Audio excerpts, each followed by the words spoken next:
Hello, everyone, and welcome to this panel discussion in celebration of International Women's Day 2022, March 8th. It's great to have everyone here. My name is Susanna McIntyre. I'm the president and CEO of Atheist Republic, and I'm very honored to be asked to moderate this panel. So loose structure of this, will be relaxed and we can be friendly with each other.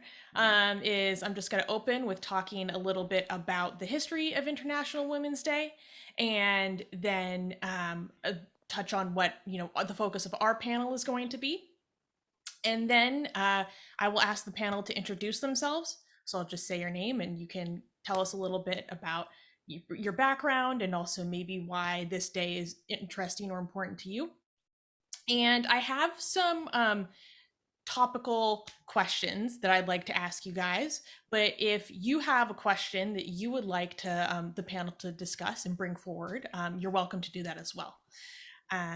So yes, thank you for joining me today, and let's get into it. So, for the history of International Women's Day, the earliest purported Women's Day observance was called National Women's Day and was held on February 28th, 1909 in New York City, and it was organized by the Socialist Party of America with the intention of honoring the contribution of women to the labor force and to fight for better working conditions and women's suffrage. Interestingly, IWD remained largely a communist holiday until the 1960s. And in 1977, the United Nations General Assembly invited member states to proclaim March 8th as the official UN holiday for women's rights and world peace. It has since been commemorated annually by the United Nations and much of the world, with each year's observance centered on a particular theme or issue within women's rights. This year's International Women's Day 2022 theme is #BreakTheBias, which is intended to encourage people to challenge stereotypes about women in their communities.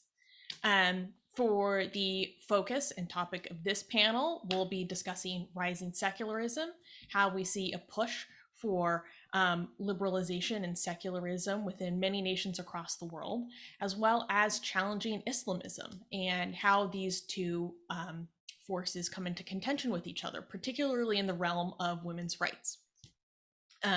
So for our panelists today, I'll ask everyone to introduce themselves. So first we have Homa Arjomand.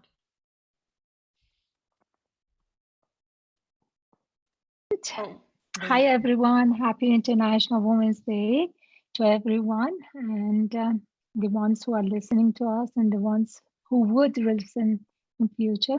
So my name is Homa Arjomand. I'm the coordinator of International Campaign Against Sharia Court in Canada, and also International Campaign for One Secular School System. At the moment, I'm running a campaign, Open Borders for Afghan women and children fleeing the Taliban. And that's all I can say about myself. I've been activist since age 15, and I faced so many death threats as well, but we managed to do lots of, with other activists, we managed to do a lot. And we are happy to be here among you. And what is International Women's Day to us, to me in particular, is universality of women's rights. Whatever we achieve, I strongly believe that whatever we achieve in Canada, in Sweden, in France, we would achieve it in the villages in Iran and Afghanistan as well. So that's the most important one. And also the solidarity I can see among all of us, all the activists. The pain, the success, the fall and the rise. So these are all important for us, and we get the history and we learned our lesson. Thank you for being here all together. Thank you. Thank you. Next is Dr. Richard Thane.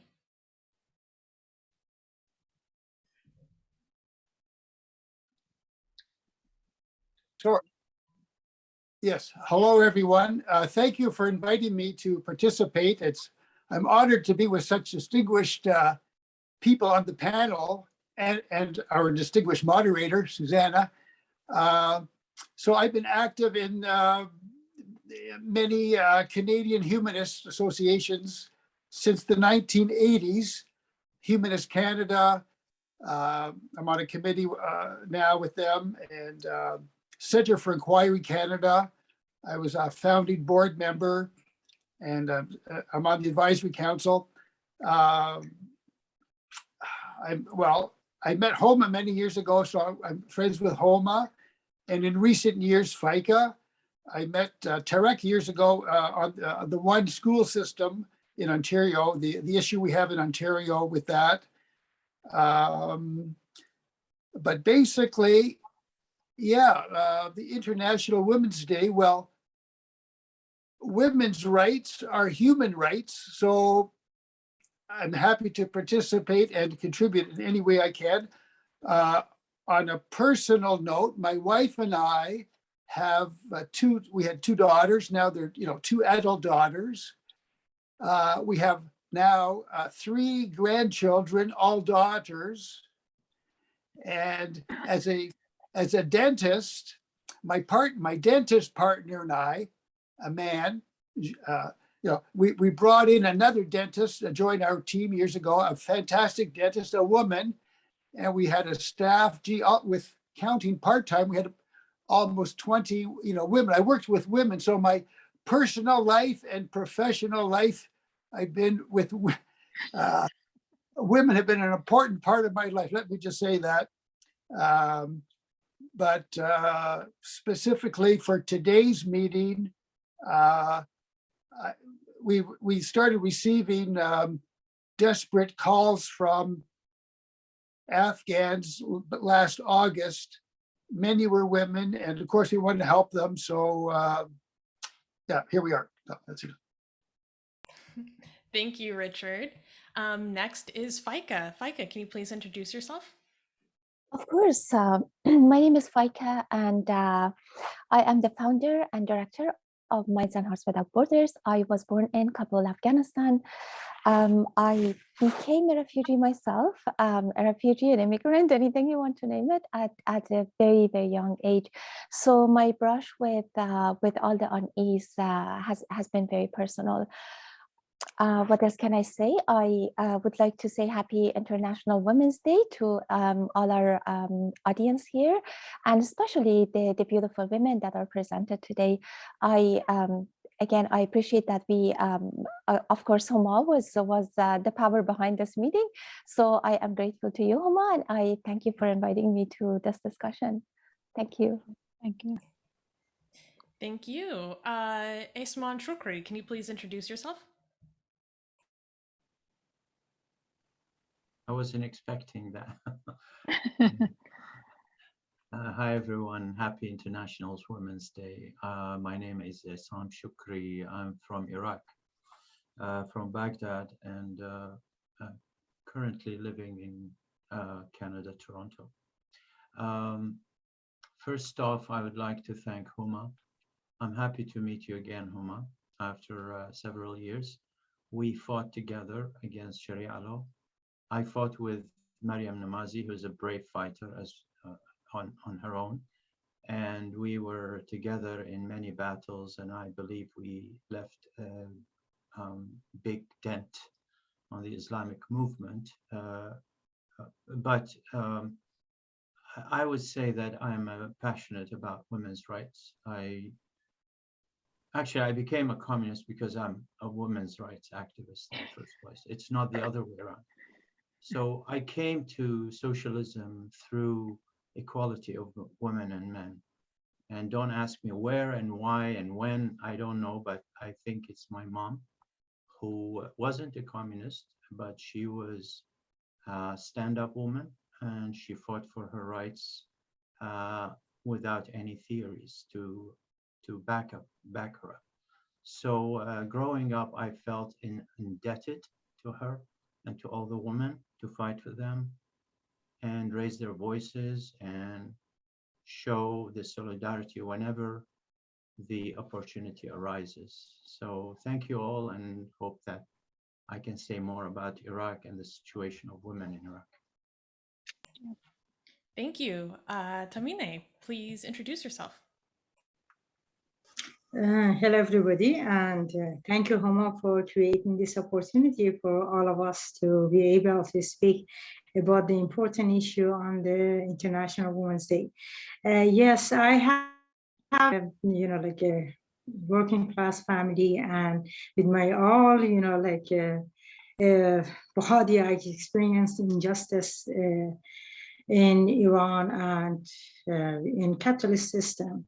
So I became, when 1979 revolution happened, I became socialist and workers' rights activist. And after that, I became a refugee. And then I became a refugees' rights advocate. And then beside that, definitely as a woman, I always, defended women's rights. And I participated to No Sharia Law, campaign, the Stop Stoning campaign, and so many campaigns like that.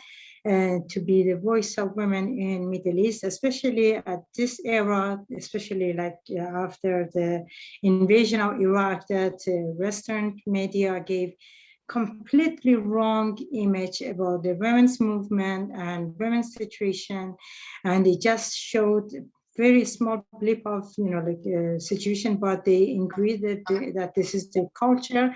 But we were trying to be the voice of women. That wasn't our culture. This was completely related to the politics and the power of the government, who is suppressing people. So I'm so happy you guys gave me personally this opportunity to talk today. Thank you. Thank you very much. And Muara Mabubi, please introduce yourself. Oh, you're muted.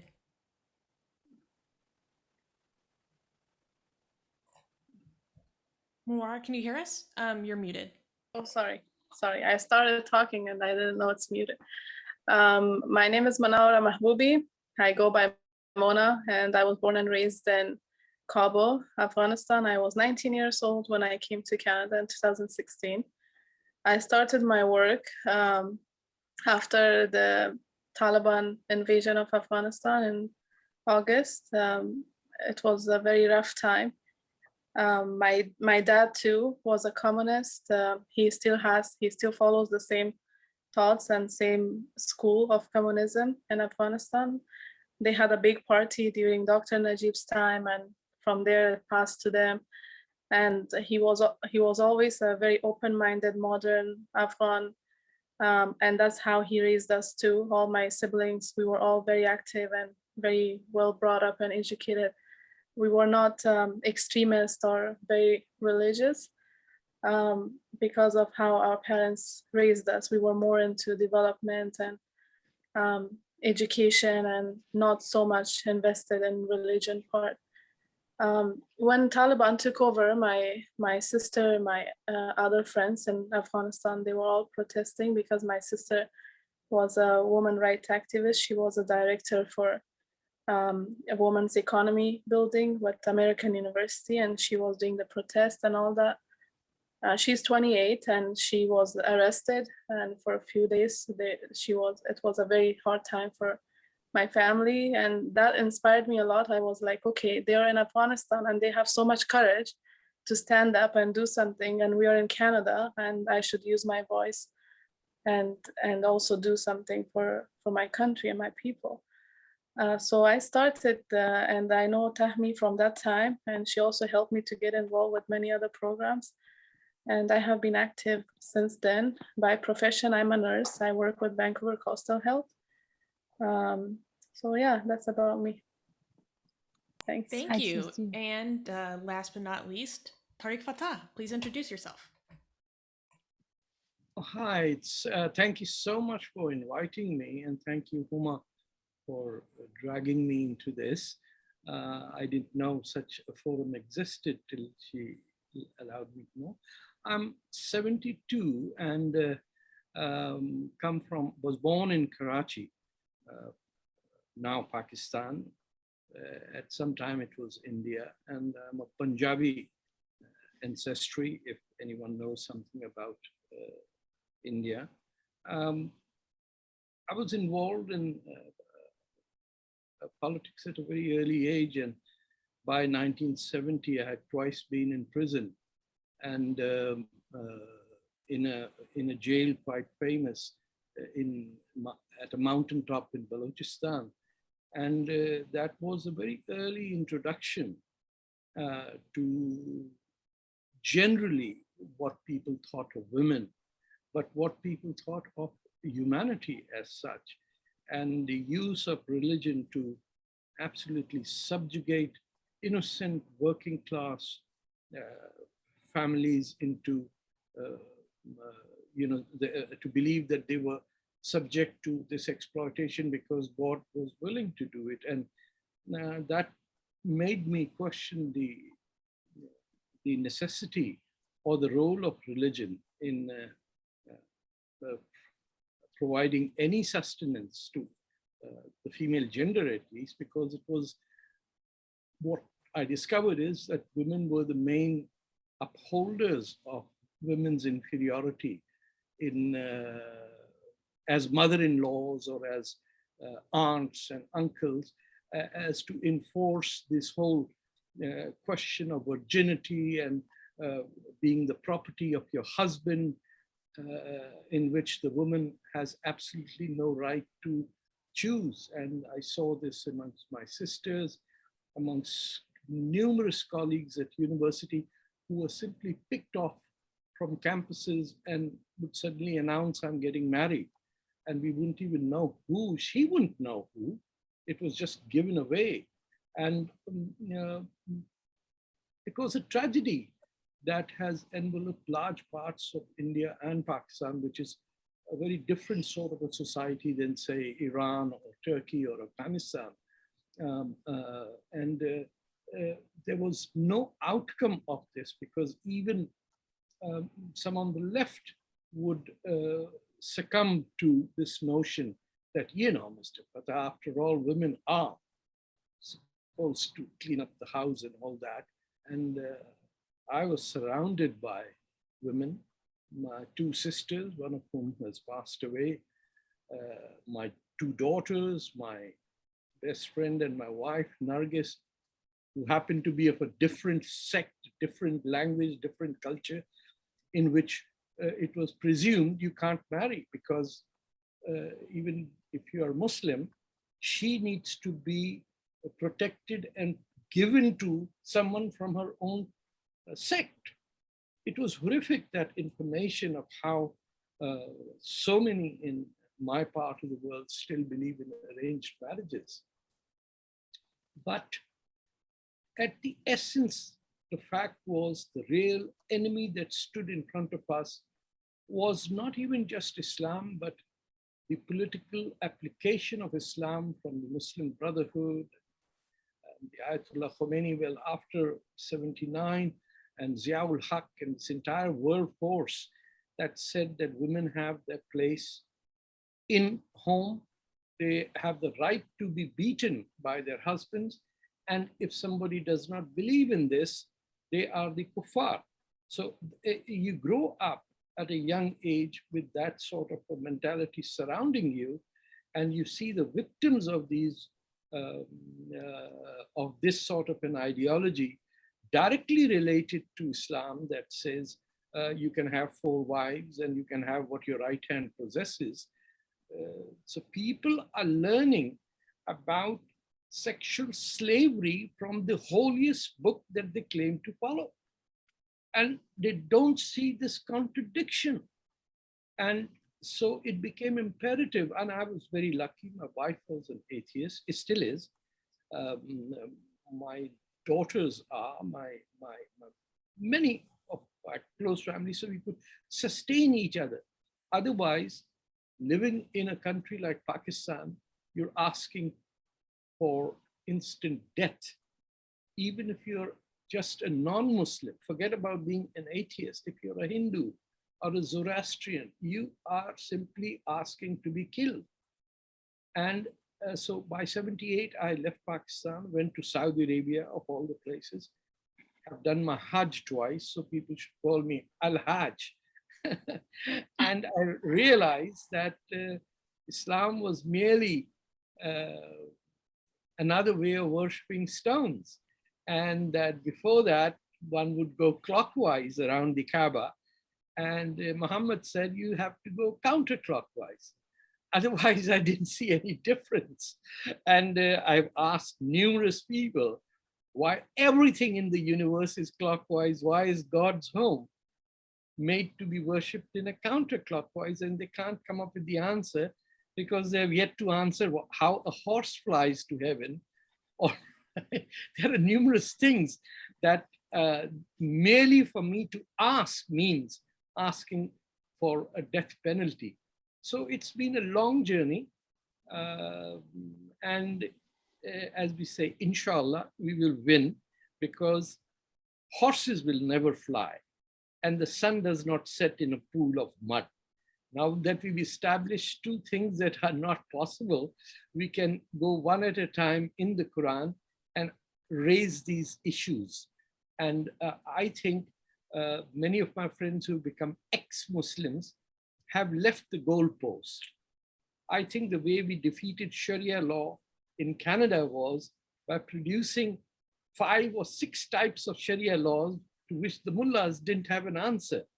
So for every law that they would have, we had friends who were experts in Islamic law who said, no, but in the 8th century it was this, and in the 10th century it was that. And that knowledge to fight jihad, fight the Islamists or the Muslim Brotherhood is absolutely essential. One can simply say, oh, they're idiots, but that empowers them. Then they can go out and say, look, is Islamophobia. But if you tell them, hey, you just changed the Quran.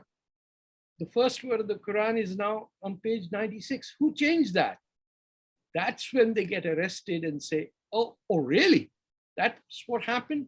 So I wish what Huma has initiated here goes forward, but we need to be very careful. So many of my friends have died and have been killed simply by asking a question. And Pakistan is a very strange place. It's the only community in the world that disowns its own heritage as unworthy of respect. So they don't speak the mother tongue. They consider it satanic. And so it's the only community, not the Turks, not the Persians, not the Arabs, not the Indonesians. This group of Indo-Pakistani Muslims are the root of all the hatred that's coming out. This is home to 9/11. This is the place where Osama bin Laden hides. This is the crooks who get the United States to pay for the promotion of the Taliban in Pakistan and then run away from Kabul to say, oh, oops, we lost the war. So it's a very complex thing. I don't want to get into that at this moment, but I'm very happy. I'm so thankful I was invited here because sometimes you get depressed and you feel, was it really worth it to fight for sanity and rational approach to life? But I'm seeing old friends over here, faces I have not seen in many, many years. We fought together. And I think one great accomplishment we all have is that we single-handedly stopped Sharia from coming to Canada. Isn't it, Huma? Perfect. Did it? Yeah. And when people say, oh, we don't have money, our principle was very simple. What we can't afford, we don't do. And then we realized we could do everything. Exactly. We sent that mullah back to where he came from. And never again did they ask for Sharia law in Canada. That I will be comfortable when I die. I did something better for the women here. Amazing. Well, thank you everyone for introducing yourself and sharing a little bit about why International Women's Day is meaningful to you. In commemoration of this day and in preparation for this panel, I was thinking a lot about how we are all people living in North America, and but many of us here are, not from North America or from different backgrounds, and the issues that we face here in North America are very different, and we have very different priorities than those who are living in Islamic countries or Islamic societies, and sometimes I feel there's a great disconnect between these quote unquote free societies and what people are dealing with abroad. So, as an anecdote, I have many friends who are living in Islamic societies, and even men, feminists, who are very frustrated by their perceived focus of feminism in the quote unquote West. Oftentimes, I don't know what people mean by the West, but we'll just call it that. And they see Western feminists talking about manspreading or mansplaining as, these very pressing issues that they have to face. And they've expressed to me almost a sense of disgust, not because they don't believe that these are issues, but they are deeply frustrated with the priorities. So they see Western feminists talking about these issues that they, recognize, okay, that's a problem, but that's not the most pressing. Whereas their experience is, the fear of themselves or their sisters becoming the victims of honor-based violence. I would love to hear you guys' thoughts on what do you think about this discrepancy in the priorities of feminism that we see across these countries. Should I start? Can you hear me? Yes. Okay. Well, we wanted to talk about rise of secularism, but it's a very good place to start. To me, the reason the issues are totally different is just because multiculturalism did not actually, and cultural relativism did not actually brought us together. In fact, they segregated us. And so there are so many issues that they are segregating people living in one environment, working for one system and dying in the same system. And one of them is cultural relativism. Another one is multiculturalism. The new one that came up is Islamophobia, to protect Islamists. I can't say that all these things were created because of saving the Islamists, but I can strongly say that to bring segregation, not solidarity, to vanish integration. Because when we are integrated, then our issue would be one, then our problem would be one, then we all fight for better life. Then we talk, then we have our connection, then we can have a better life and we can bring a better party in power or push the bad party aside. Even in unions, these segregations, even at the court system, this segregation is beneficial for the system. And the beneficial is not only money, but also less hassle to deal with these oppositions, because we're not sitting and talking about the same issue. When at the union, I'm a president of the union too, CUPE. When at the union, I bring up, let's say, the increase of wage and increase of, let's say, the gas money for our car, because we have to go here and there. Because of this segregation, only a few people out of 300 and something members would attend the union meeting. And there are some that never, ever, ever attend the union meetings. The reason is they don't believe in system. When I talk to them, they trust me and they nominate me and they vote for me because they think I can fight for them. But in reality, they do not believe in system and they do not believe, they consider me part of the system because I'm the one who goes and challenges. So the reality is, what can we do in order to increase, in order to support this secular movement that is started right, I can say the movement as a movement, not individual identified secular. I'm talking about leaders of this movement, and movement that is started in countries, Middle East, that is run by Islamic law and regulation, by Islamists. In order to support them, we need to challenge the governments we are living in already. We need to go for one secular school system, which we've been fighting since 2003, nowhere yet. We need to challenge them and get rid of this cultural relativism. This cultural relativism it means be sensitive towards the culture of other ethnicity. It means that they train police, they train nurses, they train doctors. We all have to attend this training. They train me to be sensitive towards the culture of, let's say, Indians and Pakistanis and Iranians.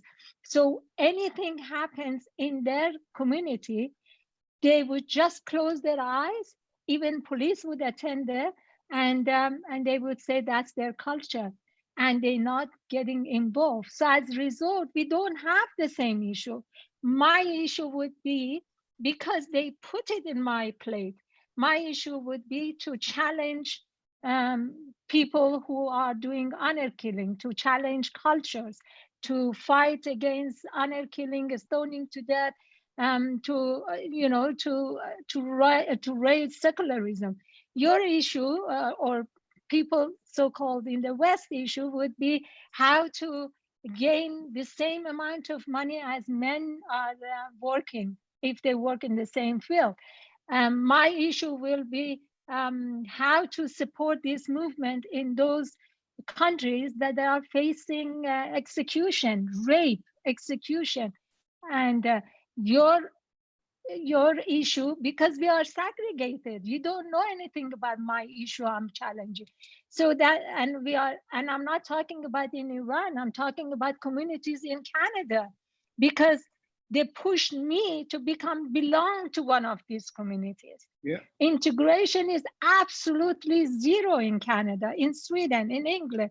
I go everywhere for speech. I have lots of activists across the world. Integration is zero. By adopting cultural relativism, integration is absolutely zero. So therefore, we don't have the same issue in our plate to fight. And that's the thing that we have to do. What can we do to support the movement in Iran and Afghanistan? The movement of secularism is to fight and get rid of this Islamic, Islamophobia. This is an act that came about just recently, and England adopted, Sweden adopted, Germany adopted, everywhere they adopted it. That prevents us from freedom of speech. That prevents us to criticize Islam, and most of all, prevents you to support me, prevents the Western activists to support me. Why? And support me means all the activists. Why? Because they're so worried about being called racist. So this kind of act, we have to really get rid of them. We have to get rid of cultural relativism, rid of Islamophobia, rid of even multiculturalism, and go for one secular school system.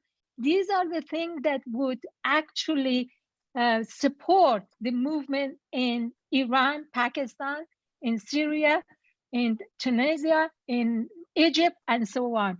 We are united in this. And the aim of this panel is to bring this issue up, hoping that with the support and pushing the governments back to get this Islamophobia back, so we be free to criticize Islam. I make it short and let other people to contribute. Thank you. Issam, it looks like you would like to jump in?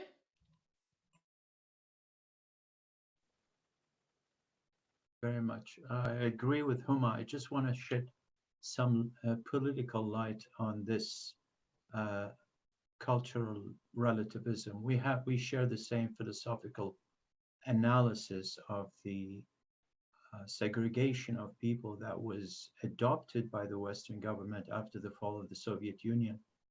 And suddenly, women issues started to be relative to their culture. So if you live in Saudi Arabia, it's normal that you wear burqa. If you live in Iran, it's normal that you wear hijab. If you live in Iraq, it's normal that you get beaten up at home because you're Muslim. So suddenly, from a universal rights that the Arab women, I'm talking about Iraq here, Egyptian woman, Tunisian woman, Lebanese woman enjoyed in the 50s and 60s. Suddenly, the bourgeois class decided to switch gears and abandon secularism. The bourgeois class, the European governments, the US governments, the Russian governments, everywhere abandoned secularism, and they started to promote religion, to promote the religious militias in Iraq. The Bremer, the civil governor of Iraq, brought the religious, the absolutely racist, anti-women, misogynist head of tribes, and he sat with them and he ate food with them and he promoted them. So Muqtada al-Sadr, al-Hakim, Ali Khamenei, all these assholes, so I'm sorry for my expression, all of these monsters are promoted by the West. And now to justify this scandal, they say, oh, it's because your religion, Islam cannot talk against Islam because he's a Muslim.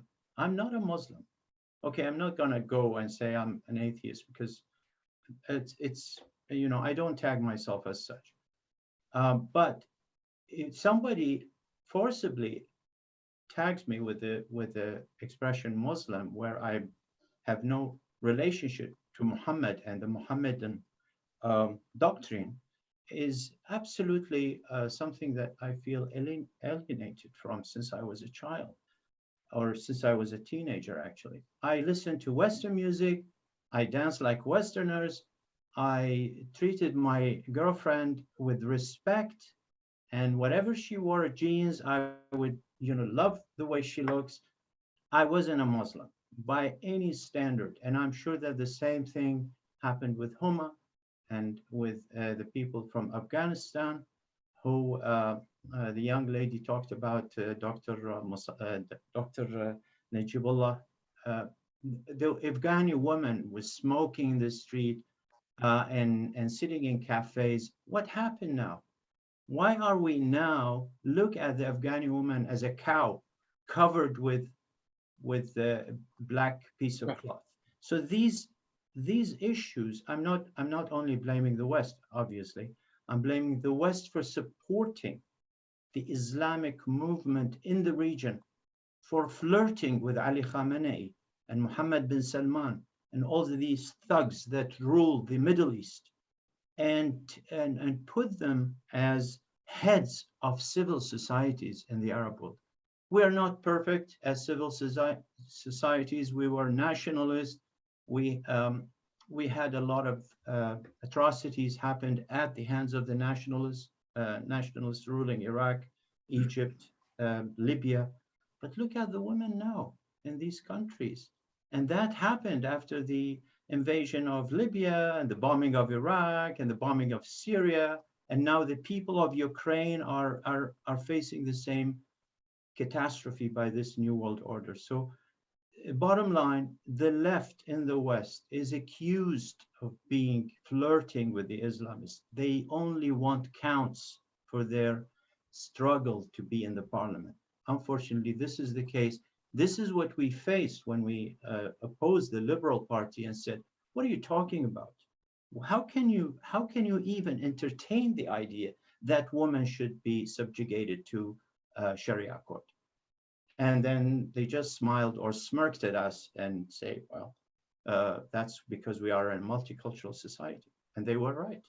So the struggle for the left in the West, in Canada, should be against multiculturalism and the racism against women under the bylaw. I forgot the number. I think it's 41, which is called Islamophobia, and incriminating anyone who criticizes Islam. Thank you so much. May I just add that the law was initiated by a Pakistani woman who is a member of parliament, and she initiated this on behalf of the Jamaat-e-Islami in Mississauga. And she got a smooth sailing straight through. Nobody dared even utter a single word about it. That what are you defending? Polygamy? Are you defending the right of people not to object when their daughters get half of what their sons get as inheritance? No challenge whatsoever. And even the mainstream members of parliament who were atheists, or with Jack Layton, or pseudo-Marxists, they all kept quiet and silent to the degree that they ended up electing Jagmeet Singh as president of the NDP, somebody who invokes religion in going to sit as member of parliament with a dagger. You know, we have descended into this mediocrity with such gusto that Greta is now the great Rosa Luxemburg of the world. There is nothing else. Malala, working for the Pakistan Intelligence Agency, is the heroine of the rest of Muslim women. Right now in India, if you have studied this campaign for burqa and hijab in a school, has the left on their side. Here we have on hijab, no hijab, the great feminist movements come up on hijab day and wear a hijab. Things that I know I can't even mention on TV as to how companies are going out to find hijabis to do their advertising. It has become de facto the notion. Educated women, educated Muslim women who do not wear the hijab, defend the hijab, even if they find out that this is a flag of the Muslim Brotherhood. Coming back 30, 40 years, this is what the women are supposed to wear, to stand on the street and say, look at me, I am Islam and I'm here to destroy you. But you can't say that.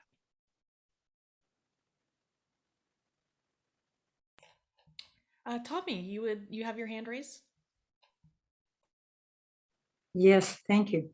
You know what, like I'm kind of a little bit surprised with the topic. It says growth of secularism. You know, like I think since Islamic Republic of Iran, I could say for sure, came to power, you know, like a group of, like I can say these Islamic groups are the same as fascists. When they were time in Europe, they had power. Now this Islamic group are similar. They are fascist group who came to power in Iran, in Afghanistan, in many other places, Pakistan, and etc., controlling people under the name of Islam, and the West legitimized them.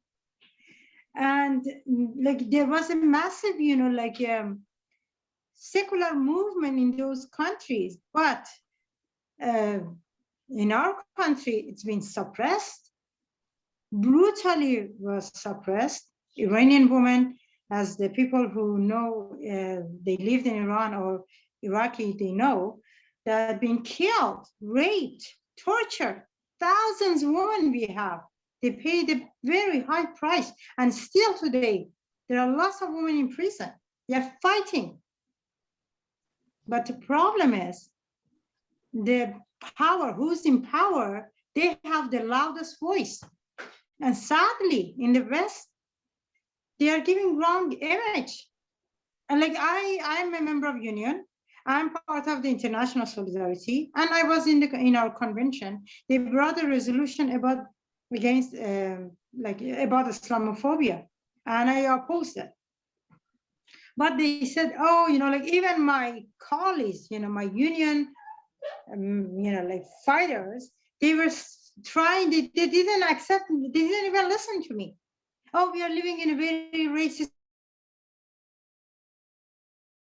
country, like we have to condemn Islamophobia because, like the white people, they're going to take advantage, and the white supremacism, they're going to, blah, blah, blah.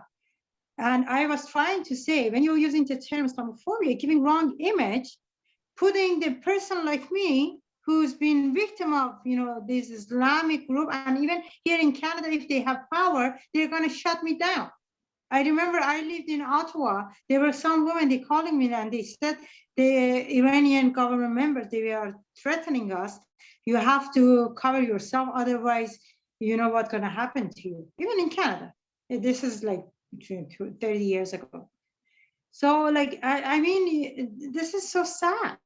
And they don't see it. This is a political power. It's not about people. It's not about people. And you see like women in Afghanistan, they are fighting and they are scared. So many been, tortured, raped, imprisoned. In Iraq, same thing.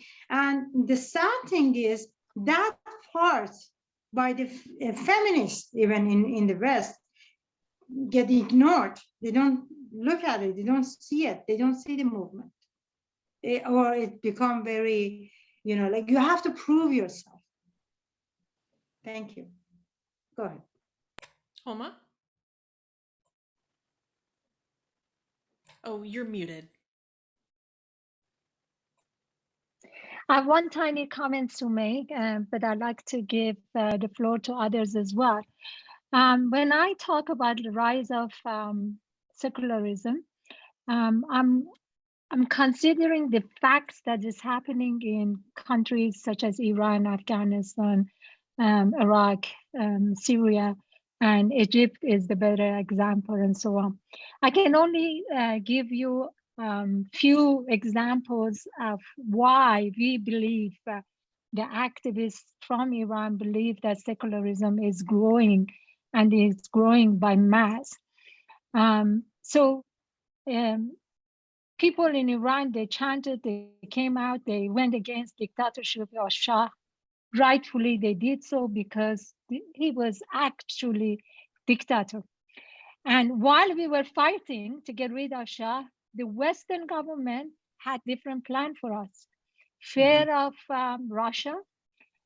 So they organized themselves, they had another agenda, they had a plan, and they brought Khomeini to Iran. And when they brought Khomeini, it means that they brought Hezbollah, means the party of Allah. And when they brought the party of Allah, the first thing they did, they attacked universities, colleges, and higher schools. And right to the few months after they established themselves, they pinned the hijab on every woman's head. This is a flag of political Islam. It has characteristics and it has a flag. Wherever we go, when I go for demonstration for women's rights, I carry a banner of women's rights. When we have panel discussion about one secular school system, Richard came with 4 banners, across the whole Toronto. People would pass by it, they could see it from 5 kilometers away, and this banner was about secular school system. And when they came, the Islamists came to Iran, they brought their own banner. And the banner, I mean, you can consider women could be the best banner for them by segregating them from the men, by putting walls even in sea, and by taking away their jobs. They managed to resolve so many economic problems for a short time. And also they put this banner on the head of everyone. That was a banner. Homa had to wear it. And I was teaching at the university. I was called several times. I made one speech and had to run away in winter from the mountain. But anyway, But women struggled right from the beginning of the Islamic establishing in Iran. Women challenged the system. Women in every day of their life, they had to challenge the system inside and outside, because the system has given power to the men of the family by force. You have to look after your female family inside the house. You are in charge, and if they go wrong, you be punished. So as a result, even the secular father, even the atheist father had to say to their daughter, don't leave the house at 8 o'clock. Don't walk with your boyfriend inside, outside, because I don't want to get punished, and I don't want you to get raped.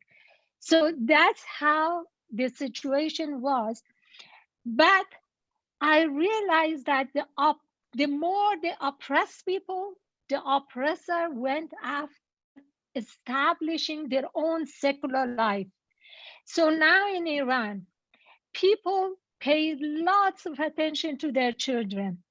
Children go to school, they are educated in Islamic and Sharia law, whatever. They come home, family members, they read them scientific books, reasoning with them, send them to music classes, send them to singing classes, send them to sport classes. And I'm not talking about my family is all out. I'm talking about the activists from Iran and from Pakistan and from, their focus is to make sure that whatever they are taught, the children are taught at the school, they undo it from home. So that's one thing which I realized. The other thing is women were segregated. But what they do right now in Iran, after each party, after each setting, after each visit, they put music on. Men and women are dancing together without covers, without anywhere, not only inside the house, outside of house. Women are not supposed to sing. But now we have more women singers in Iran. I'm not talking about in Europe, in Iran, than any other nation, I can say. And probably in Egypt too, because I talked to several activists and they talk about it. So we're talking about to women not to show their body. Now they're taking this chador off. They're burning the cover. They're coming out in rallies. They carry this cover with them as a flag to say, no, we do not want to wear it. They are in prison because they're challenging the government. All these things, if you put them together, you realize, oh, the most important one, white marriage. In Iran, nobody can get legally married unless you be married by Islam. But now women adopted, not women only, people adopted white marriage.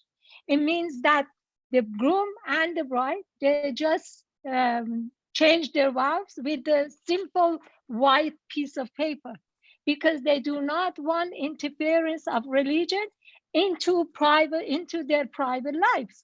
So when I put all these things together and they self-identify secular. When I talk to them on the phone, and WhatsApp is the best thing, Instagram is best thing to talk to these activists from Iran, Afghanistan, and Turkey and Syria and so on, because they can't check it. They tell me directly, we are all secular. To them, secular is essential. It came out of necessity. It didn't come through the books. They don't even know the history of France. Maybe they do, maybe they don't. They just came out of necessity.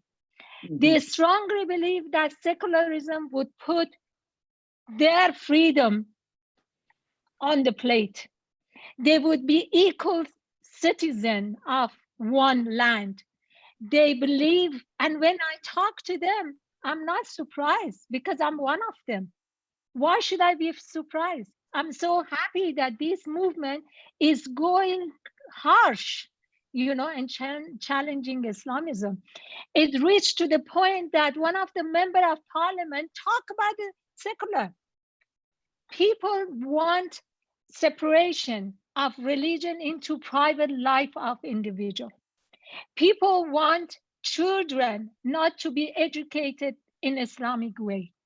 People want freedom to dance, to choose their own partner, not to be forced to choose a partner or not to choose a partner. People want freedom to wear whatever they want, even not to wear anything. These are the basic rights. So secularism to me is essential, is basic rights, and we need to defend it.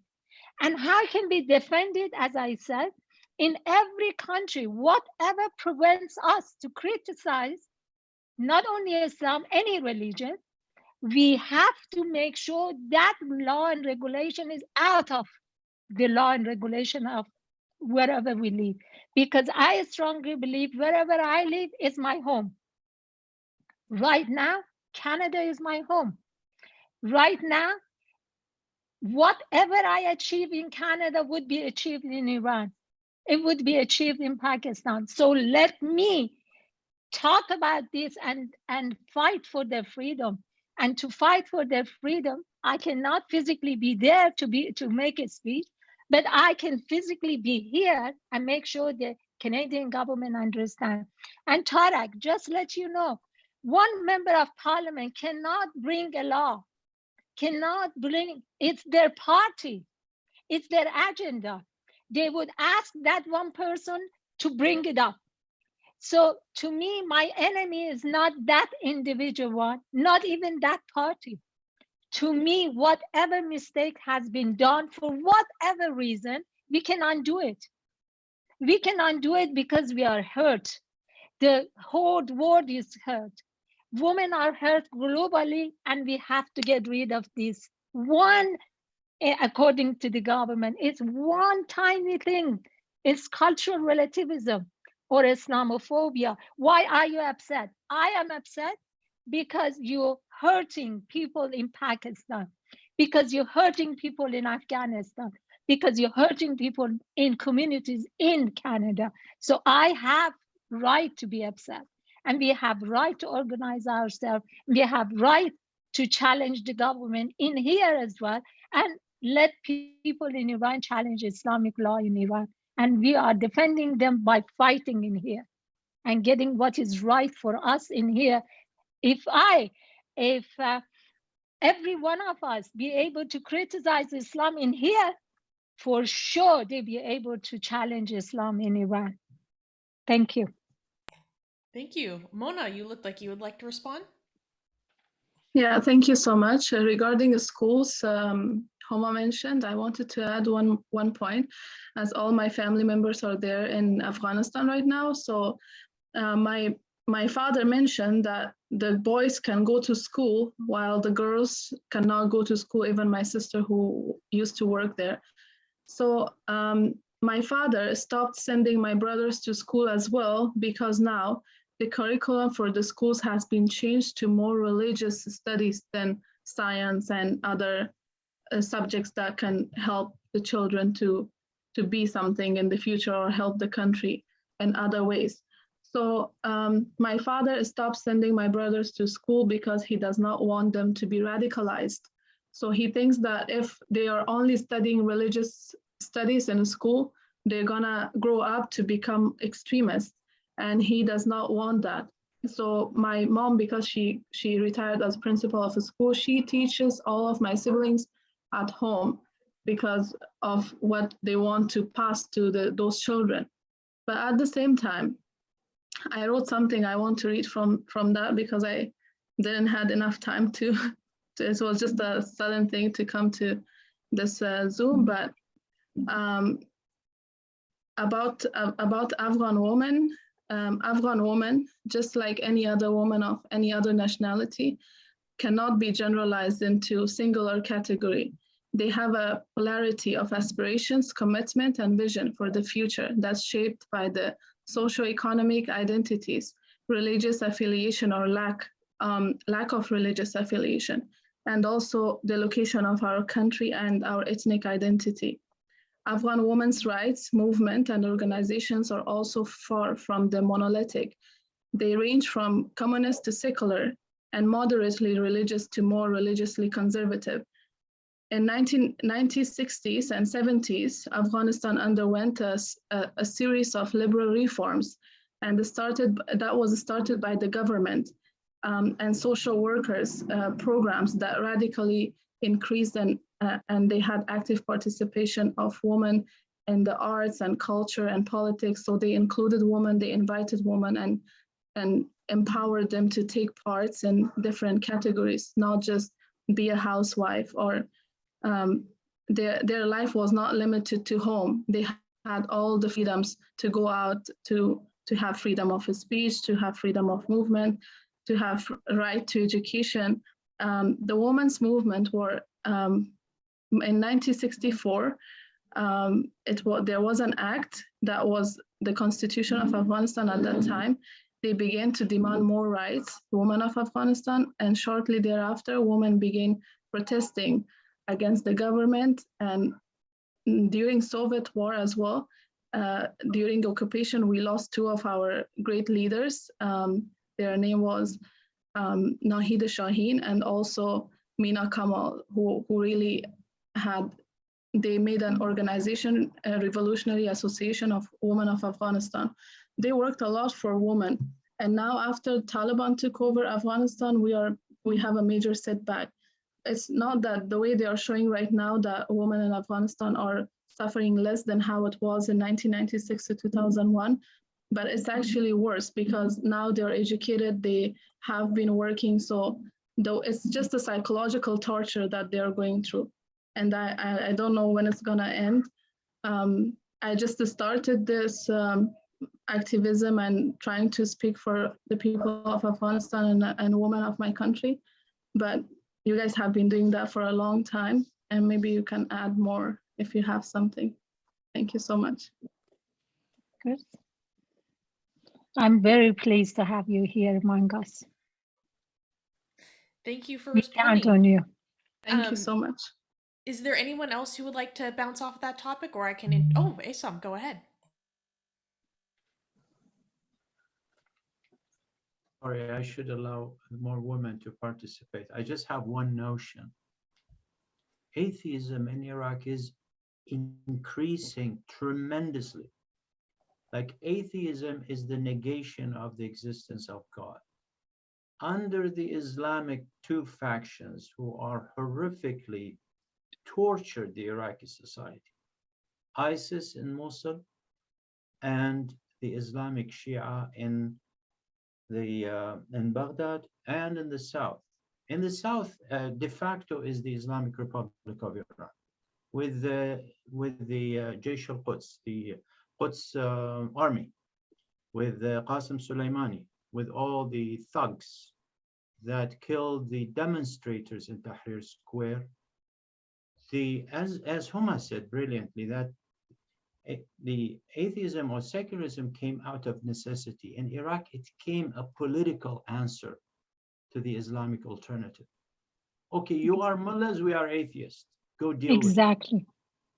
So I believe that the more we can do to radicalize these young people and to explain that religion, again, I'm going back to classic Marxism, is the opium of the people. It's the opium and poison of women. It's the hatred of women is religion.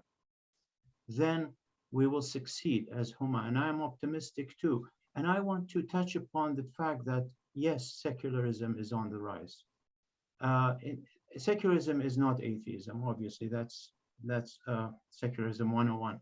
But secularism means the separation of religion from state and all the governmental, in my view at least, and all its legislature and all the other organizations like the law or the judicial system and the education system, obviously. The child is brainwashed since grade 1, brainwashed. And I remember I was child in Baghdad. And they gave us these small flimsy books. They call it Juz' Amma. The first thing you learn is that if you don't go to heaven, if you don't do this and that, your skin will be separated from your body, and there would be liquids flowing out of your abdomen. This is 6 years old. So that is a crime against childhood in Iraq. And it's blessed by everyone in the United Nations and everyone in the West and all these governments, and more ironically and sadly, by the left. They say, it's okay, it's your culture, deal with it. So sorry for that interruption. Thank you. No, please don't apologize. Faika, you had your hand raised? I did. Thank you very much. I wanted to say a few things. First of all, I was very delighted to hear what Munawara had to say. I am very proud of women of Afghanistan. I am very proud of the girls of Afghanistan. It's been many, many years. It's been decades of Afghan women being tortured, being imprisoned, and when I say imprisoned, not only physically, but imprisoned with their minds. And yet they're some of the most resilient human beings that you can find on this earth. They have had it in every way you can possibly imagine. And yet they're still going to school. They still try to get educated. They're still brave enough to come and speak for what they believe in or what they don't believe in. So now what I fight for is human rights. What I fight for is your freedom just as much as I appreciate your freedom just as much as I do mine. We come from a huge world. There are so many different people living in this world, different religions, different belief systems, different cultures. But where I draw the line, and specifically I say that because I was born in a country that Islam wasn't the only religion. Afghanistan has a very special place in the region. There are people from all different religions in Afghanistan, or they were. Sadly, many of them, they had to evacuate. We had Muslims in Afghanistan, we had Hindus in Afghanistan, we had Jews, we had Christians, and we had a huge number of atheists. One of the most beautiful things about Afghanistan was that these people, they all live together in the same neighborhoods with absolutely no issues. When I was growing up in Afghanistan, when I was a toddler at the end of the 70s, I remember our neighbors being from all different belief systems, and yet there was no difference whatsoever. So with that being said, again, what I fight for is human rights. Where do I draw the line is where religion becomes a tool in the hands of unruly people, becomes a tool in the hands of people who call themselves educated, and yet they're not. In the hand of people that are hungry for power, thirsty for power. During my lifetime, I have come across people from different cultures, different languages, different belief systems, regardless of what they believed in. Some of them have been amazing, beautiful human beings, and some of them not. So that taught me a lesson. What is it that turns human into different kind of beings? Some cruel and some kind. Of course, belief system is one of those things that is very, very important, especially when you grow up with it. But then I found something more important than that in myself, and that was the human trait. Look around you. We have some countries, we have some Muslims that are progressive Muslims. They live appreciating human rights. They live appreciating their women. They live appreciating their men. And yet we have countries, regardless of their religions, Muslim, non-Muslim, any other religion you can name it, there is no appreciation for human rights. One of the things that was mentioned here was the idea of women being killed. That is sadly nothing that would only be part of Islam. It goes in many cultures around the world. I mean, look at it. It's 2022, and we still have to fight for human rights. How sad and horrible is that? We still have to fight for the right that we, women, have to life, no matter where we live in. I live in Canada and I still have to fight for my rights, and so everywhere else. So what is important is that we pay attention to something really, really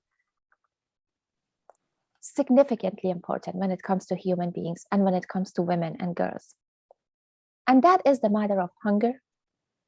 And when I say hunger, I don't mean only the hunger of stomach, but I mean the hunger of mind.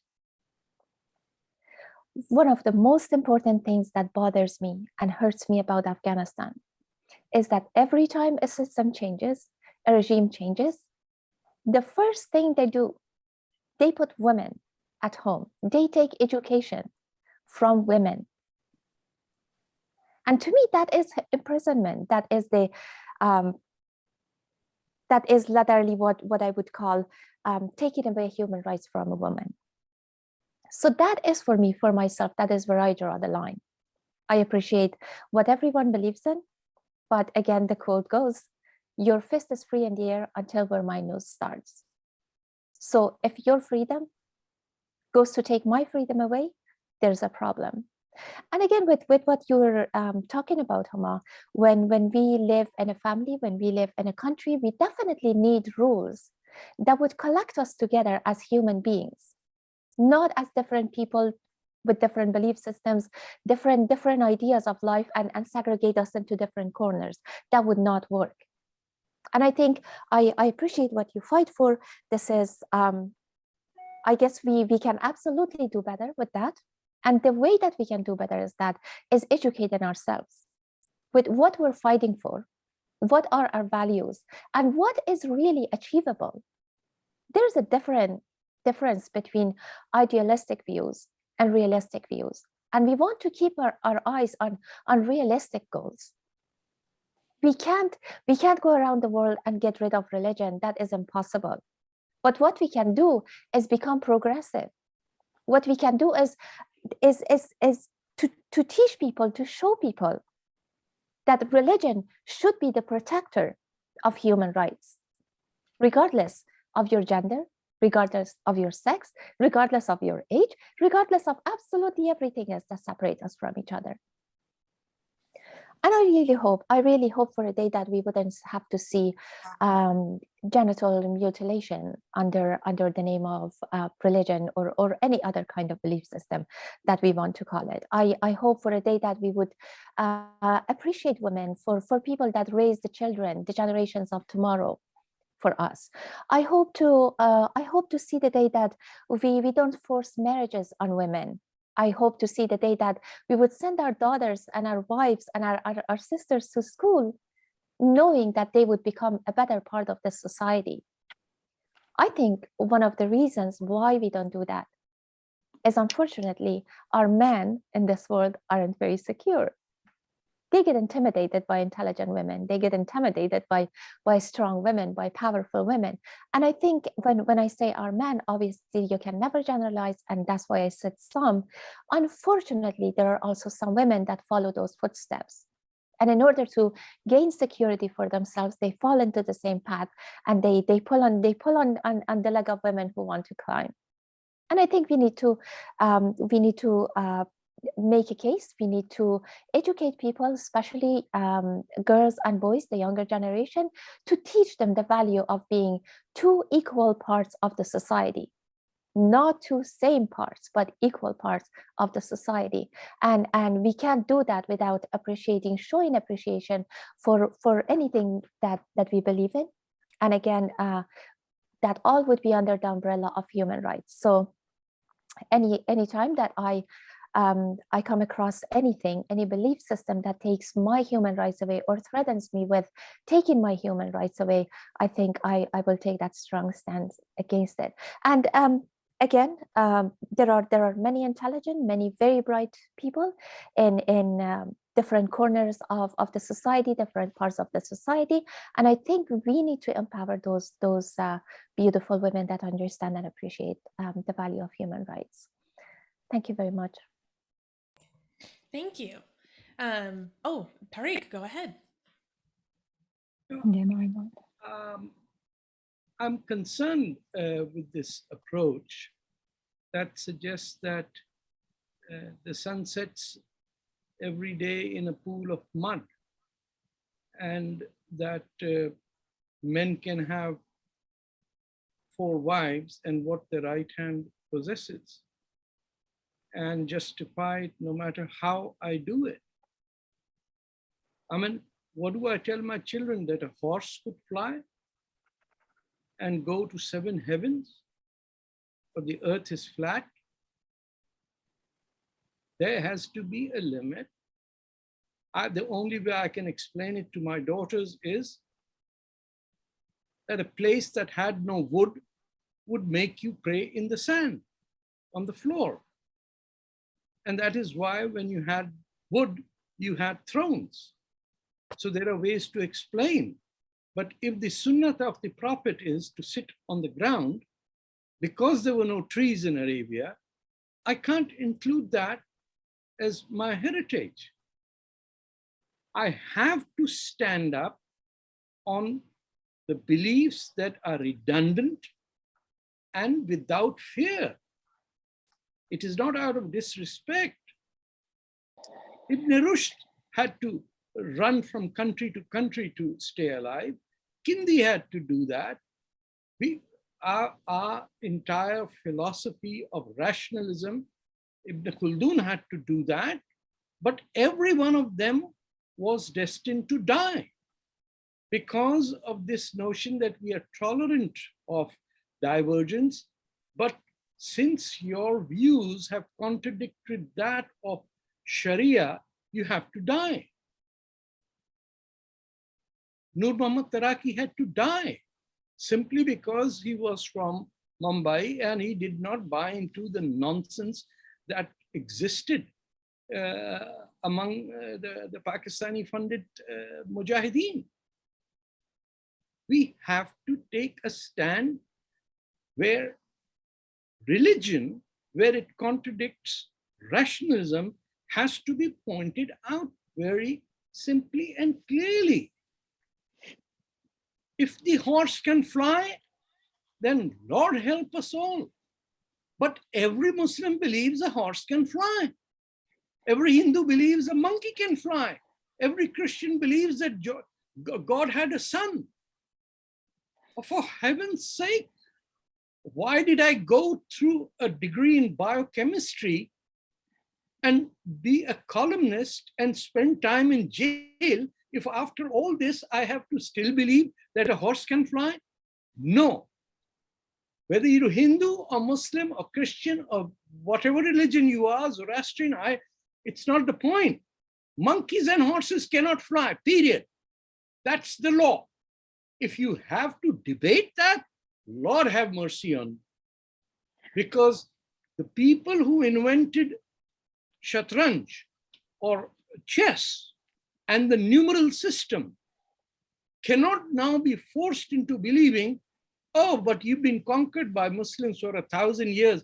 I think you need to be stupid. That's the only way an Indian Hindu can be respectful of Muslims, by saying, well, they came, they conquered, they killed, and they made you into slaves. So now your culture is to be slavish. We need to stand up and fight against this nonsense of the sun setting in a pool of mud. And if somebody thinks this is haram or I should be killed, Wallahul Azim, I am willing to. If somebody says we kill that guy because he said the sun does not set in a pool of mud, then write it on my tombstone and I'll live happily ever afterwards. Faika, you had your hand raised first, and then we'll go to Homa. Thank you very much. Tarek, this is exactly what I mean by human rights, when my daughters and yours wouldn't have to be subjected to things that they don't believe in or you don't believe in as their fathers.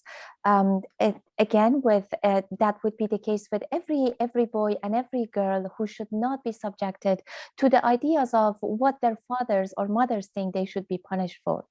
We need to look at every individual human being, and we need to give them the right that they deserve. We need to give them the right as a human being, no matter where they live.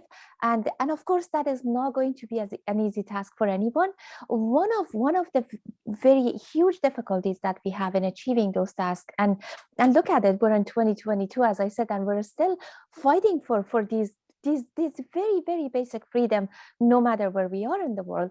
One of the huge issues is that it doesn't come with only one particular belief system. There are so many people around the world that believe in different religions, different ideologies that come with wrong beliefs. They come with cruelty to human rights and starting it from even physical cruelty.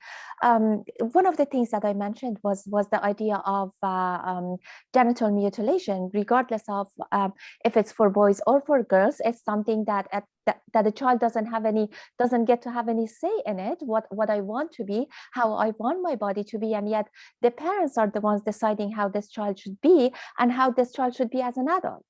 So that is one part that I personally think is a matter of human right, and I would defend absolutely any human being's right to stand up for that. There are so many other places that we look, especially when we look at women and girls. Unfortunately, one of the difficult things for women and girls is that we actually have a difficulty raising our voice, just biologically, because we're softer. We speak a bit softer than men. We tend to not raise our voice as much as men do. We usually get put down, and with that, I'm going to say it's literal and metaphorical. We are always being suppressed and oppressed. So I am all for a woman raising for women raising their voices. I'm all for men who would want to raise their voices in order to protect not only themselves, but also their families, their daughters, their mothers, their sisters. And how can we do that is if we look at this human being actually as a human being. We strip this human being from all the labels that we give them, man, woman, any other label that we give them, and we look at them. What rights does this human being deserve to have? Is the right of breathing? Absolutely. The right of food? Absolutely. The right of being educated? The right of living the way they want? The right of deciding who they want to be? The right of, you call it.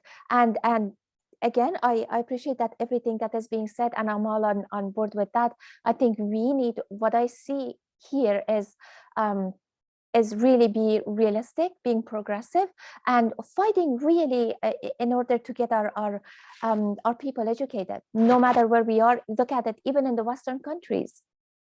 Every day you're faced with cults. You're faced with smaller groups that approach special ways of life that are in contrast with human rights. Even here we have femicide. We're talking about honor killing, but femicide is a huge problem all over the world. Every culture has a different name for it. So I think what we need is to literally educate human beings and thinking a little bit above what they hear and above what it's been pressed into their brains. Open the brain. If you believe in God, God has given you this brain to use it. So how about you actually appreciate the gift you have and use it, reason with it? Critical thinking is one of those gifts that we can give to our children. Think critically, think freely. Your parents taught you what the best they could do, but now it's your turn to actually close some doors, open some others, and think for yourself and see what way of life is the best for you. So I think that is where I stand for. Thank you very much. Thank you. Oma, you're next. That's a very good roundtable discussion. Education is something that everybody is for it. But individual education, it takes another 100 years, another 150 years. I think we have to educate people. We cannot make decisions for them. The human rights, all the atheists are human. I mean, I can't find anyone who is atheist and is not respecting human rights. We are talking about secular. I'm atheist, but I didn't talk about atheism. I talk about secularism, means separation of religion from a state in public. And also it means for women who are fighting for their basic, the most basic rights, what to wear, what not to wear, to choose, not to choose, how to go to toilet and not to go to toilet. I'm not joking, what to eat, not to eat. These are the basic, even kids. I mean, I have a grandson, 1 year and 4 months. We don't make decision what to eat, not to eat. Anyway, so the reality is we want religion not to interfere with our private lives, as simple as that. The only way we can make sure that religion would not interfere with private lives of individual is to become private. You have right to practice it at home, whatever religion. It could be a piece of a stone. You could pray to monkeys and the cows and the God you want. The point is to practice this religion at home and at wherever you worship this religion. We don't want it in power. That's the only way you can educate your children. You can't send the child because you are Muslim or Hindu or Christian or whatever to religious school and let that religion pin into his or her brain and then come home and talk about reasoning. You bring in conflict to the brain of this child.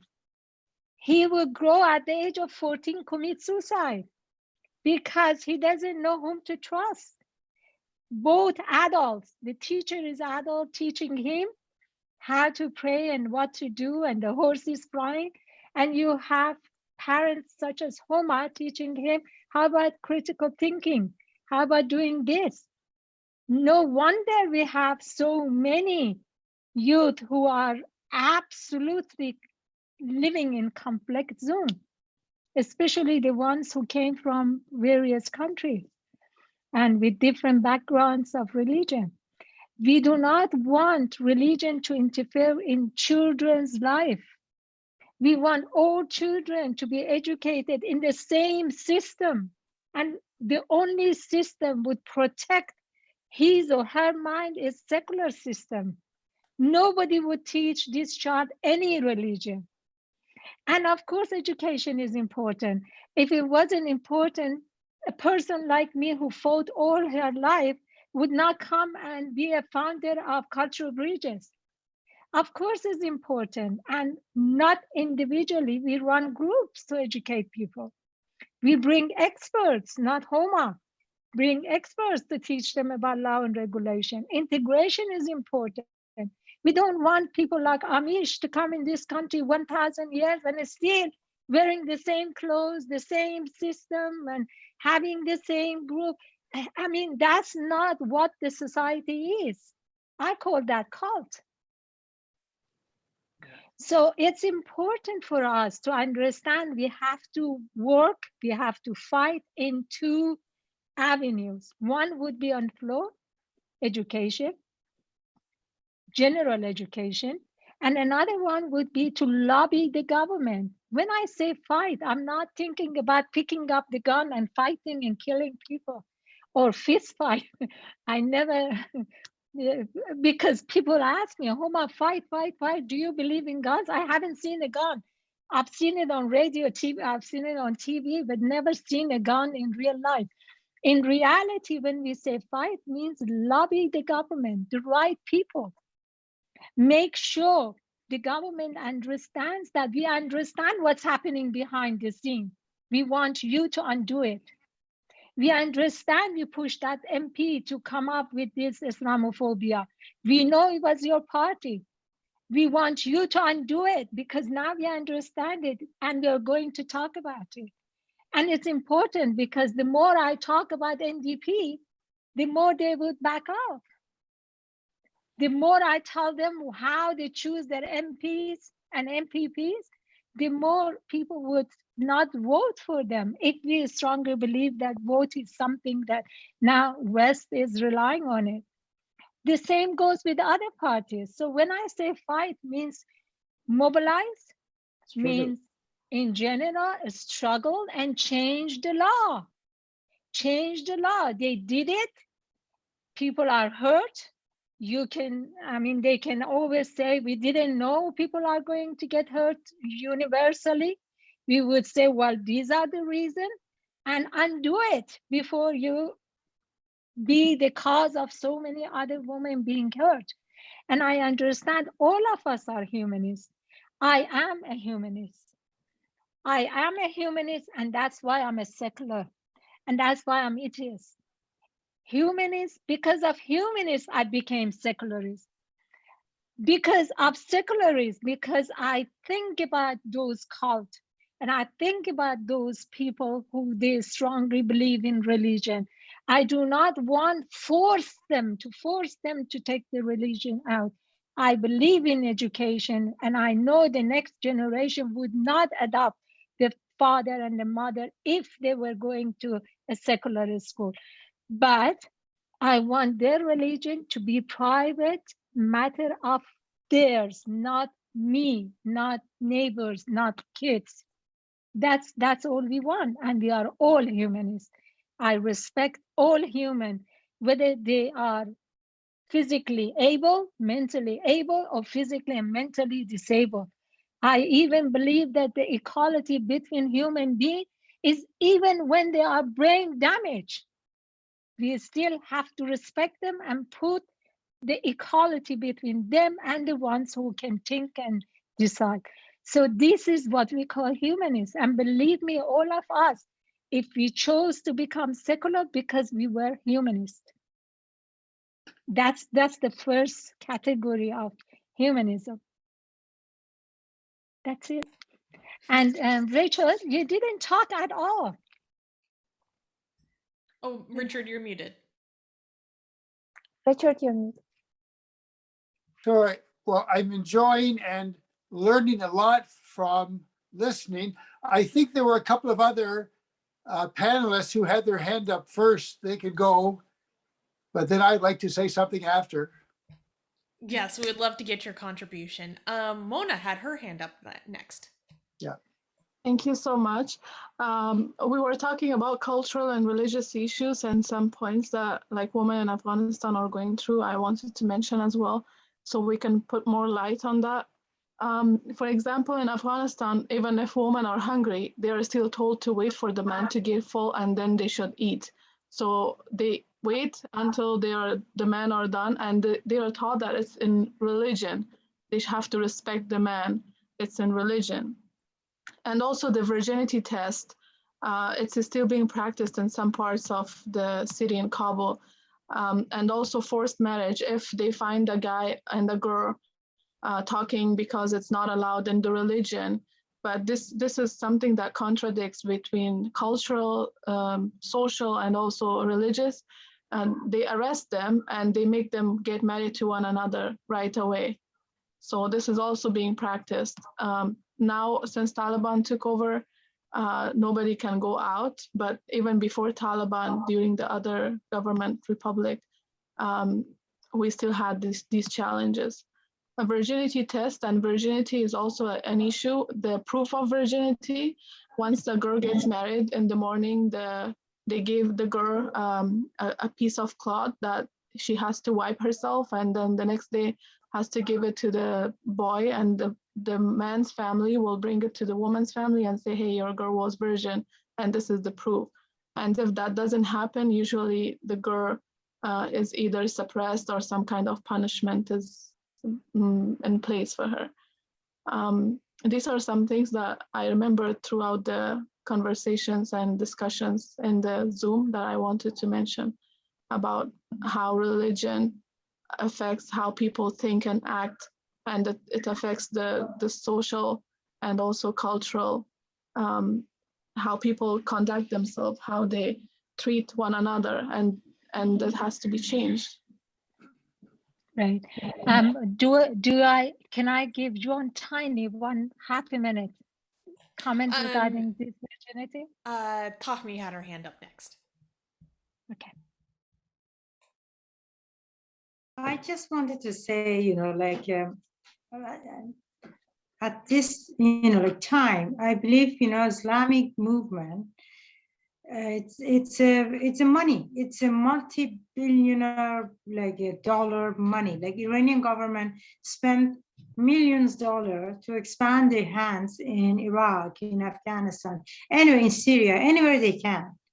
And I remember we had a discussion here one time, and there was a woman from Bosnia. She said, "Your government paid us $100 a month if you wore, wore hijab."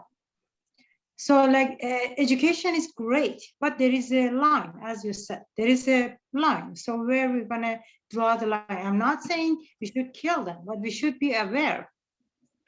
There are some people who are in power. They have the government, they have the law, they have the prison, they have the gun, and they forcing a society to follow, like they believe.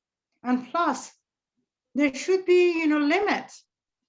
And I remember here in North Van, there was this Islamic school, and one day one of my neighbors, they were sending their daughter to the Islamic school, and she didn't have the dress code. They didn't let her participate in the classroom because she said like her dress wasn't, clean, so she wore just a long, like t-shirt. This should be against the law. I can respect people, I can respect human beings, but not necessarily they believe or their religion.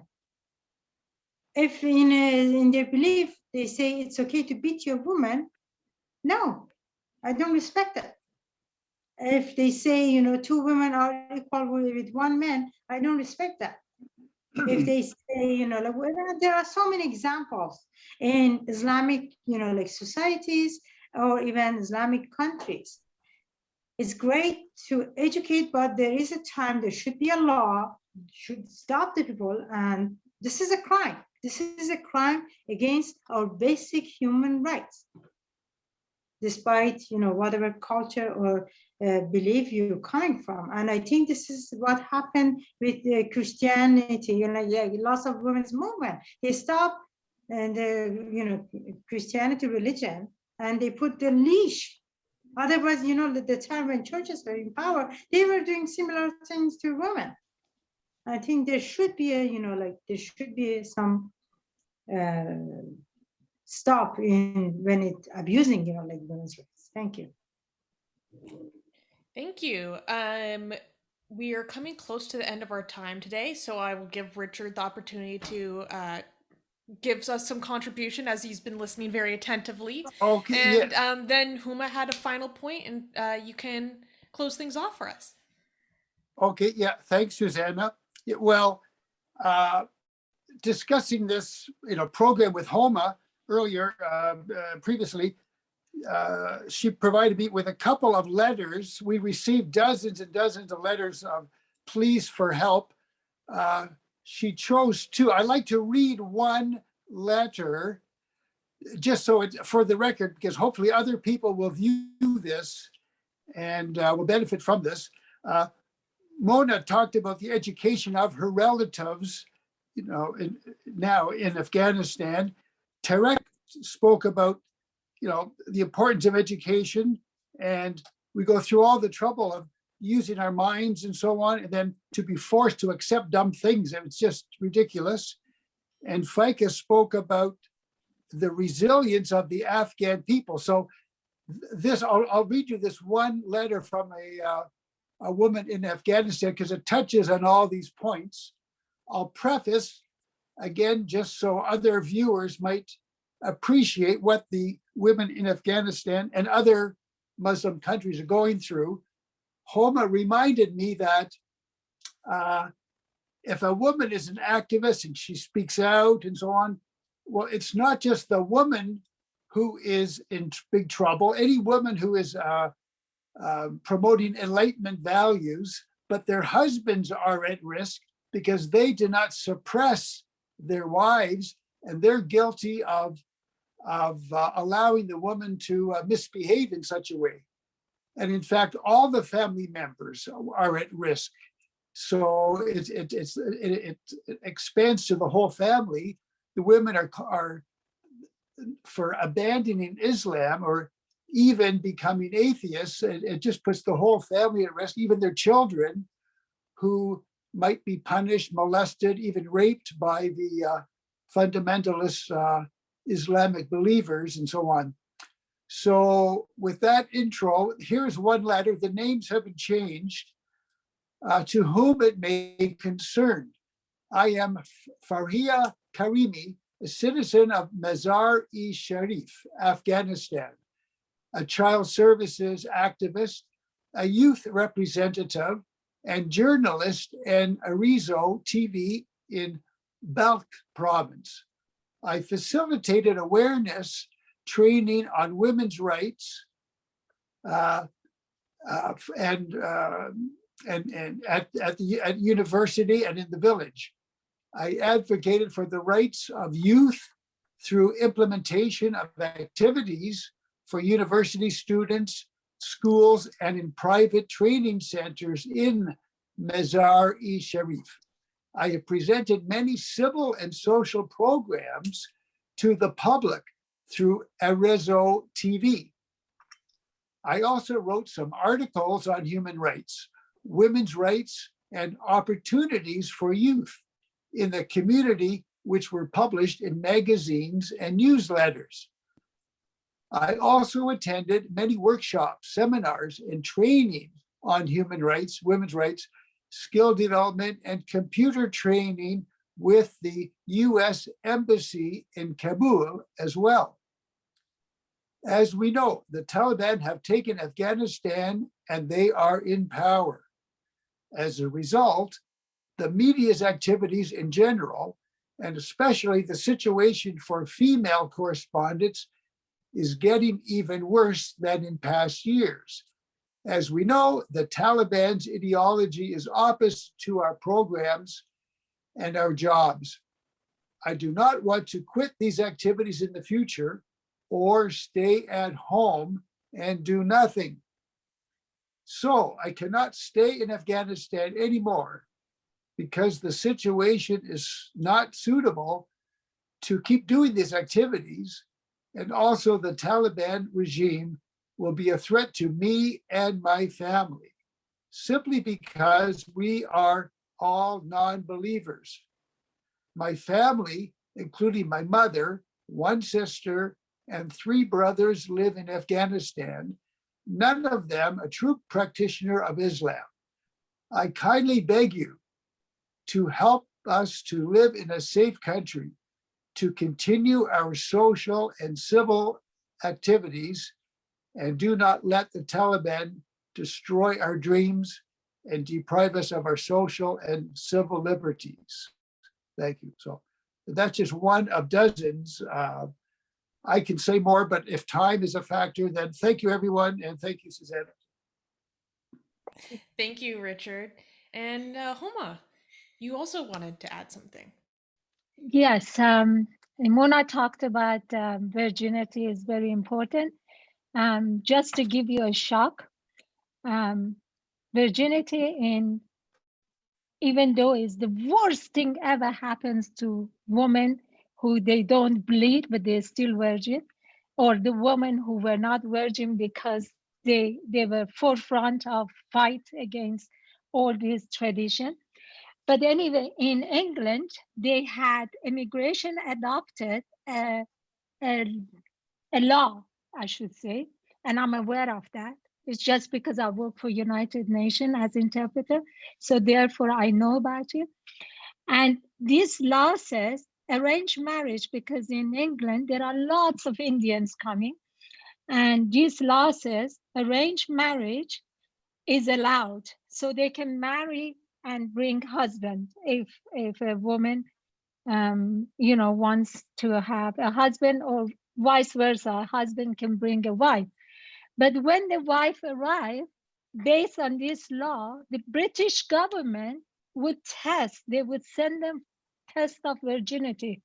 They would test them to find out whether they are virgin or not.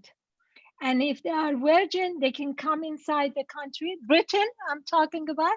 If they are not virgin, they can go back. And that's the British doctor testing these women to find out if they are virgin or not. So I talked to the officer in charge in United Nations, and I said, how dare you adopting such a thing? And even if your government adopted it, how dare you not speaking against it? He says, Homa, you can run a campaign against arranged marriage, but the reality is these women are coming to this country and they bring, they're not virgin, so we face honor killing. The husband would kill this girl. We are protecting her rights so that she would not be killed. But my argument was, you may not see her being killed, but you write down because you're not virgin, you're not allowed to this country. Therefore, she be killed in her own country. Anyway, the reality is the law is still the law of the land in Britain. The reality is we did run a campaign against arranged marriage as well. And people from India, they wrote me a letter. This is our tradition. You cannot run a campaign against it. So to me, education is the most important part, but the law of Britain has to be changed in order to protect this woman to be alive. Otherwise, all the women who were not virgin and they got married, they could be molested by the family member, which today at the round table we had with British activists, that came up. They could be molested with their family member, but and I'm talking about British government, is putting her and her safety and the family safety, because it's not only her being killed, two families would fight and several of them could be killed. So to me, we need to change the law of Britain because we know better, because we are human rights fighters. And then we would educate the family in India in general. Education comes not individually, by social media, by various conferences, by even forcing them to attend those conferences from school, higher schools and colleges and so on. It's important. Education is very important. But just to wrap up this roundtable, I'm very pleased. It was very nice discussion. I've been in various discussions since 3 o'clock in the morning, 6 of them. And to be honest, I enjoyed them all.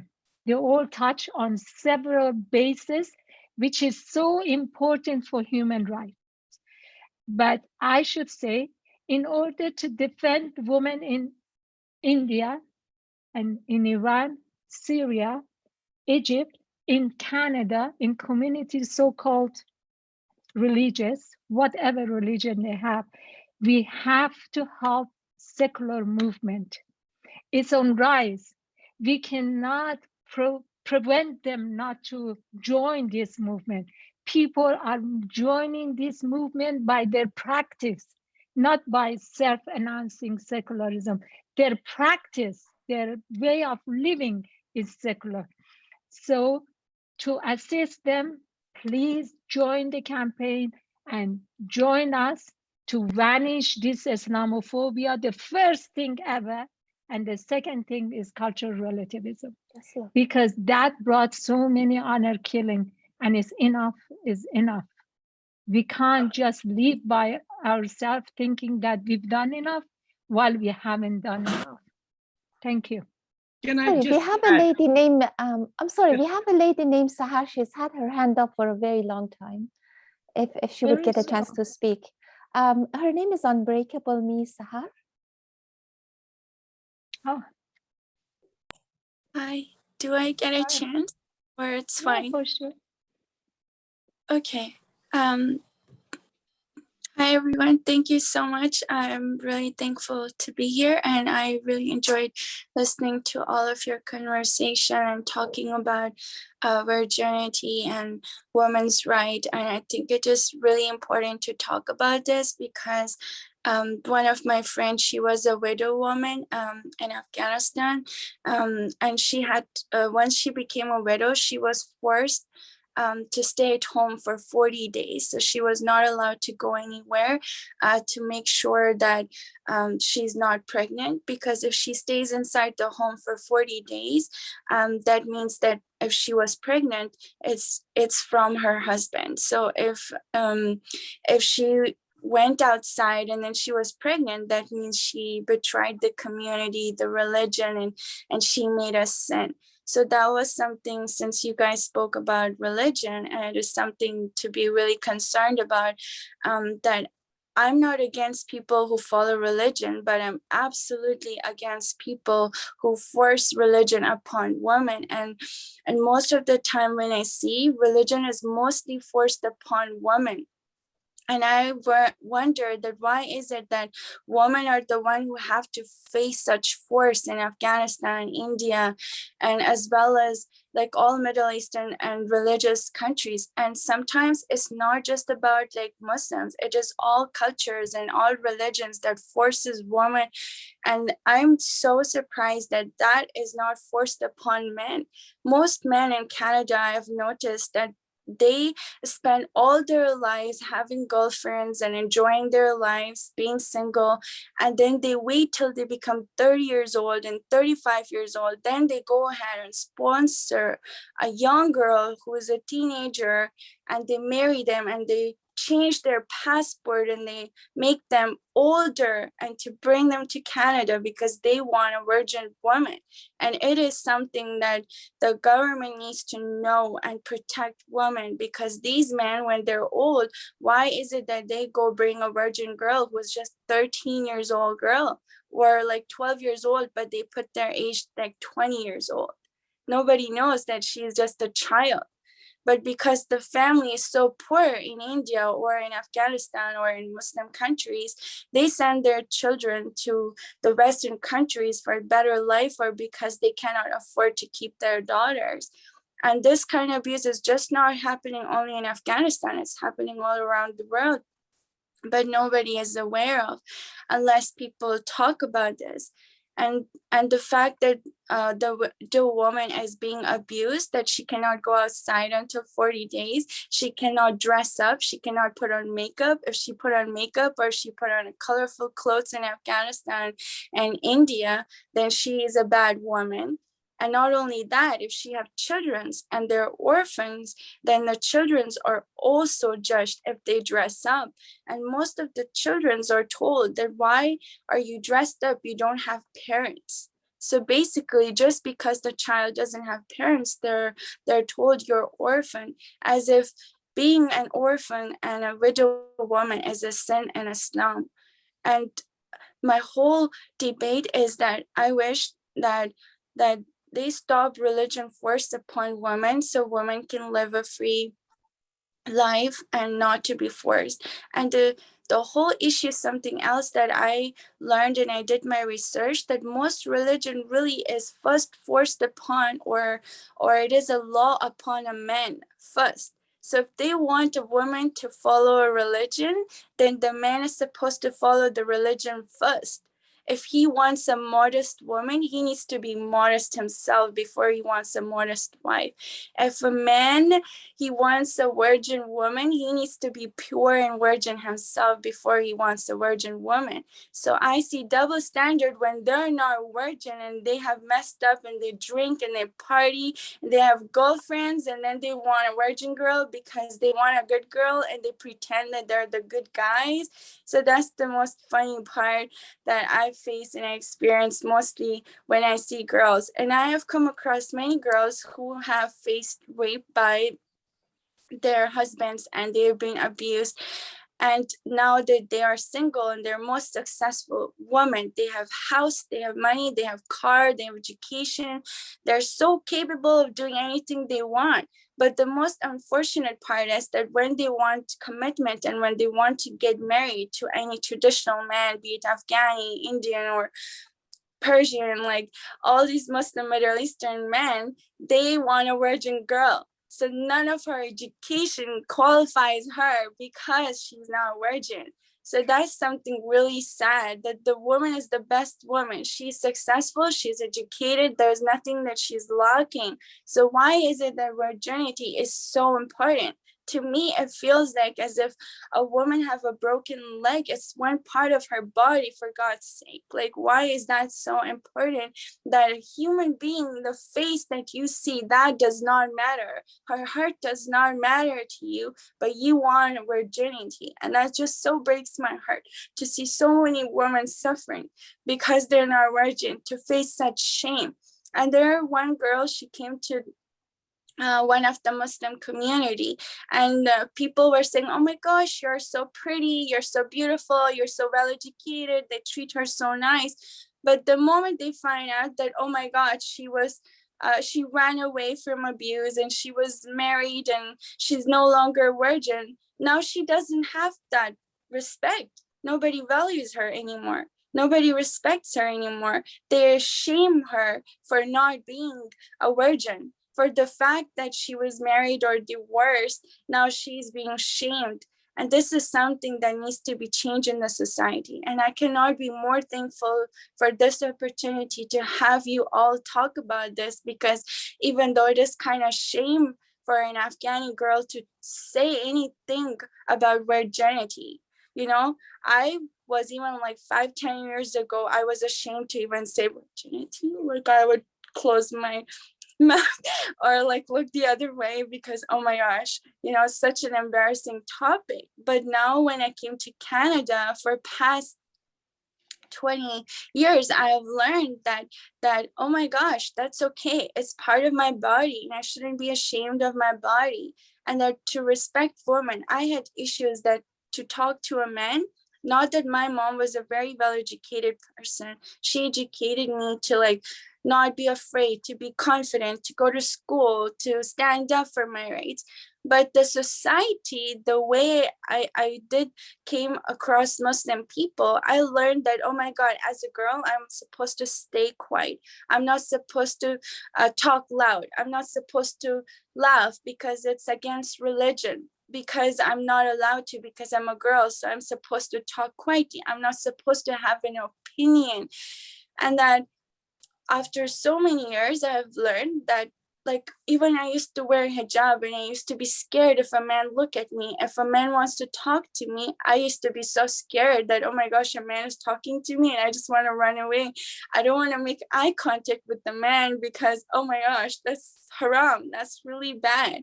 But then over time, just on my own, I experienced, and out of my own curiosity, I learned that there's nothing bad with making eye contact with men. There's no haram issue as long as you don't have a bad intention. So it's always about the will. If I'm not a bad girl myself, if I want to go swimming and wear a bikini, so it's always the matter of, you know, what's in your will. And now I'm able to freely walk outside without wearing hijab and to feel that I'm safe. No one is gonna touch me, no one is gonna hurt me, no one is gonna sexually harass me, because I live in a free country and I'm blessed and I'm thankful, and that every woman can feel safe and every woman have a freedom to choose to wear how they want to dress, and that every woman's life matters, and that I hope that the society can change for better and respect women with whatever happened to them. And virginity question should be considered illegal question. No woman should ever have to face this question. Or like if you go on a date or someone is proposing you and if they ask for a woman's virginity, that should be considered illegal. And I hope that this really works. And thank you so much for all of your time, and happy International Women's Day to all of you. Thank you. Well, thank you, Sahar. Thank you for your contribution and sharing a bit about your journey. That was really incredible. Thank you. Well, that takes us to the end of our time today. I have to, of course, thank all of our panelists here. So, round of applause. And I would also especially like to thank Homa for inviting me to moderate this panel, as well as putting so much energy into organizing this incredible commemorative event across the world. Thank you everyone for your time. I learned a lot today, and I have a lot of appreciation for everyone shedding light on the experiences of women, particularly on behalf of those who maybe not have the safety to really talk about the issues that they face. So thank you once again. Susanna, I would like to say one more word before everyone goes. I just wanted to say to the two ladies who were born in Afghanistan and they're here today. You both of you, you're beautiful young women, beautiful, bright and intelligent young women, and it's for women like these two young ladies, for women like Sahar. She's so well spoken, so bright, so beautiful. It's for girls and women like you that Afghan women are still relevant in this world.